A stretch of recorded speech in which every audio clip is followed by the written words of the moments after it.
Hello বন্ধুরা, আবারও তোমাদের সামনে আরেকটা নতুন ভিডিও নিয়ে চলে এসেছি। ভিডিওটা হলো 30শে জানুয়ারির, যেদিন আমাদের এখানে ছিল পৌশালী ব্যানার্জির প্রোগ্রাম। তো আমরা সবাই গিয়েছিলাম সেখানে দেখতে।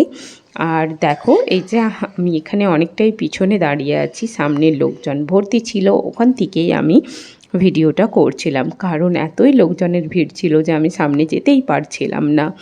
তো প্রোগ্রামটা খুবই সুন্দর হয়েছিল। পৌশালী ব্যানার্জি খুব সুন্দর গান করে। আর তোমরা যারা জানো না তাদের জন্য আমি বলে দিই যে পৌশালী ব্যানার্জি কিন্তু শুধুমাত্র বাউল গান করে। অনেকেই হয়তো পৌশালী ব্যানার্জির বাউল গান শুনেছো, খুব সুন্দর সুন্দর বাউল গান গেয়েছে। আর প্রোগ্রামটাও খুবই সুন্দর হয়েছিল। এখানে একটা মেলার মতন জমজমাট পরিবেশ তৈরি হয়েছিল, খুবই ভাল লাগছিল আমাদের। কিন্তু একটা জিনিস শুনলে খুব হাসি পাবে, পৌশালী ব্যানার্জি যে শুধুমাত্র বাউল গানই গায়, এখানে কিছুজন পৌশালী ব্যানার্জিকে রিকোয়েস্ট করেছিল সে যেন কিশোরী গানটা গায়, কিন্তু সে গায়নি, কারণ সে শুধুমাত্র বাউল গানই গায়। আর দেখে সত্যি মনে হচ্ছিল যে উনি হয়তো মন থেকেই রাধাকৃষ্ণের খুব একটা ভক্ত, কারণ উনি বারবারই হচ্ছে ভিডিওর মাঝে রাধাকৃষ্ণকেই স্মরণ করছিলেন। তো খুব ভাল লাগছিল। আর এখানে হচ্ছে আমাদের যে ক্লাবে পৌশালী ব্যানার্জি এসেছিল, গ্রিন স্টার ক্লাবে, সেখানে যে মেম্বাররা আছে তারা পৌশালী ব্যানার্জিকে সম্বর্ধনা দিচ্ছিল। কিন্তু সত্যি কথা বলতে প্রোগ্রামের মাঝে এইসব জিনিস খুব একটা ভালো লাগে না, সেটা প্রোগ্রামের আগে হলেই ভালো লাগে। তো আমাদের তো আর কিছু করার নেই, এগুলো তাদের ক্লাবের মেম্বারের ডিসিশন। তো যাই হোক, তো এখানে খানিকক্ষণ এই জিনিসটা চলছিল যাতে সবাই খুব বোর ফিল করছিল। তো যাই হোক, এখানে সম্বর্ধনা দেওয়া হলো।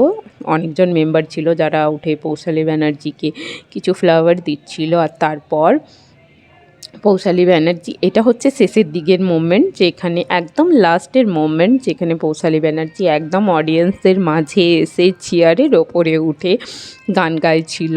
আর এখানে জায়গাটাও খুব একটা তখন ভিড় ছিল না, একটু ফাঁকা হয়ে গেছিলো। তো আমি তড়িঝড়ি করে তাড়াতাড়ি করে সামনে যাচ্ছিলাম ভিডিও করার জন্য। দেখো, আমি এখন অনেকটাই সামনে চলে এসেছি। আর সত্যি বলতে পৌশালী ব্যানার্জি দেখতে খুবই মিষ্টি, খুবই সুন্দর। তো দেখো, এই যে আমি সামনে এখন চলে এসেছি, সব প্রচুর মানে ফুল এনজয়মেন্টের সঙ্গে গান গাইছিল, সঙ্গে ডান্সও করছিল একটু আধটু, খুব ভাল লাগছিল।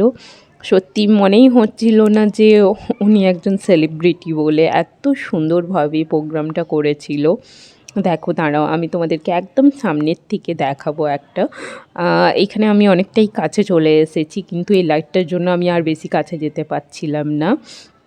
এটা ছিল একদম লাস্ট পারফরমেন্স, যেখানে সামনে এসে গান গেয়েছিল, তারপরে সে নিচে যেয়ে স্টেজে উঠে প্রোগ্রামটা এখানেই শেষ করেছিল। তো আমরা তাই একটু সামনে গেলাম, একটু সেলফি টেলফি তোলার চেষ্টা করছিলাম, কিন্তু ফটো তোলার মতন পজিশান হচ্ছিল না, এত আলোর জন্য খুব অসুবিধা হচ্ছিল ফটো তোলাটা। তো তাও হচ্ছে যতটা পেরেছি তুলেছি। দেখো কি সুন্দর দেখতে না, খুব মিষ্টি। আর একটা শাড়ি পরে এসেছিল, দেখতে খুবই সুন্দর লাগছিল। এই যে দেখো, এখন গান গাওয়ার পরে নিচে নেমে গেল, এই যে স্টেজে উঠবে এরপর একটু গান করেই প্রোগ্রামটা শেষ করে দিয়েছিল। তো তোমরা যারা আমার এই ভিডিওটা দেখছো, ভিডিওটা যদি ভালো লেগে থাকে একটা লাইক, শেয়ার অ্যান্ড সাবস্ক্রাইব অবশ্যই করে দিও। আমি তোমাদের জন্য নিয়ে আসবো আবারও এরকম অনেক video. Take care, bye bye. আজকের ভিডিওটা এই পর্যন্তই ছিল। ভালো লাগলে অবশ্যই একটা লাইক করে দাও। আবারও তোমাদের সঙ্গে দেখা হবে নেক্সট ভিডিওতে। Take care, bye bye. সবাই খুব ভালো থেকো।